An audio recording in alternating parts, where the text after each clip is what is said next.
ಇವತ್ತು ನಮ್ಮ ನಮ್ಮ ರಾಜೀವ್ ಸ್ನೇಹ ಬಳಗದಿಂದ ವಿಶ್ವ ಪರಿಸರ ದಿನಾಚರಣೆ ಅಂಗವಾಗಿ ಪ್ರತಿ ವರ್ಷವೂ ಇದು 7 ವರ್ಷ ಅಲ್ಲ 8ನೇ ವರ್ಷ, ಅದು ಕಂಟಿನ್ಯೂಸ್ ಆಗಿ ಪ್ರತಿ ವರ್ಷ 8ನೇ ವರ್ಷ ಕಾರ್ಯಕ್ರಮಗಳನ್ನ ಪರಿಸರ ಉಳಿಸೋ ದೃಷ್ಟಿಯಲ್ಲಿ ಹಾಗೂ ಸಾರ್ವಜನಿಕರಿಗೆ ಆರೋಗ್ಯ ದೃಷ್ಟಿಯಲ್ಲಿ ಉಚಿತವಾಗಿ 1,000 ಔಷಧಿ ಗಿಡಗಳನ್ನ ಅಮೃತ ಬಳ್ಳಿ, ಇನ್ಸುಲಿನು, ಕರ್ಬೇವಿನ ಸೊಪ್ಪು, ಪಪ್ಪಾಯಿ, ರಣಕಳಿ, ಆಲುವೆರಾ, ಆಡುಸೋಗೆ ಮತ್ತು ದಾಳಿಂಬೆ, ಸೀಬೆ ಗಿಡ, ಈ ರೀತಿ ಔಷಧಿ ಗಿಡಗಳನ್ನೇ ಉಚಿತವಾಗಿ ಸಾರ್ವಜನಿಕರಿಗೆ ಕೊಡ್ತಾಯಿದ್ದೀನಿ.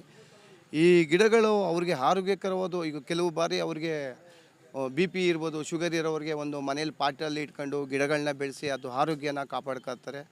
ಈ ರೀತಿ ನಾವು ನಮ್ಮ ರಾಜೀವ್ ಸ್ನೇಹ ಬಳಗದಿಂದ ಇದೇ ಕುವೆಂಪು ನಗರ 47ನೇ ವಾರ್ಡಲ್ಲಿ ಸಾರ್ವಜನಿಕರ ಒಂದು ಸೇವೆ ಮಾಡೋದಕ್ಕೋಸ್ಕರ ನಮ್ಮ ರಾಜೀವ್ ಸ್ನೇಹ ಬಳಗದಿಂದ ನಮ್ಮ ರಾಜೀವ್ ಸ್ನೇಹ ಬಳಗದ ಎಲ್ಲರೂ ನಾವು ಇಲ್ಲಿ ಈ ಥರ ರೀತಿ ಇದೇ ವಾರ್ಡಲ್ಲಿ, ನಮ್ಮ ಹೆಸರು ಕುಮಾರ್ ಅಂತೇಳಿ, ಕುವೆಂಪು ನಗರದಲ್ಲಿ ಇರ್ತಕ್ಕಂಥ ಹುಡ್ಕೋ ಭಾಗದಲ್ಲಿದ್ದೀನಿ.